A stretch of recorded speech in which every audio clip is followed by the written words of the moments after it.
হাতার কাপড় শর্ট হয়ে গেলে টুকরা কাপড় দিয়ে এভাবে হাতা তৈরি করে নিন। তো এই যে মাঝখান থেকে একটা জয়েন্ট দেবেন ম্যাচিং করে কাপড়ের সাথে, দেখতেও কিন্তু ভালো লাগে। তো এই যে যতটুক কাপড় শর্ট পড়বে ততটুক মেপে নিয়ে মাঝখানতে দুই পাশে চিকন করে সেলাই করে দিবেন। এই যে আমি একটা দিয়েছি।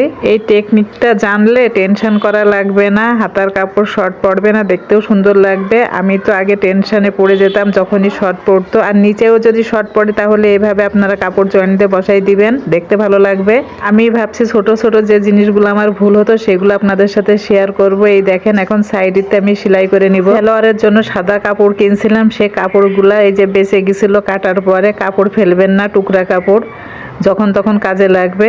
তো এই যে হাতা কিন্তু সাইডেতেও সেলাই করছি, সাদাটাও বসানো হয়ে গেছে, কমপ্লিট হয়ে গেছে। আর এই যে এখানে আমি একটা বোতাম সিস্টেম তৈরি করছি, মানে হাতাটা শর্ট করা যাবে, মানে গরম লাগলে গোটায় রাখা যাবে, উঁচু করলে গোটায় রাখা যাবে। এখানে একটা টিপ বোতাম দিয়ে দিব।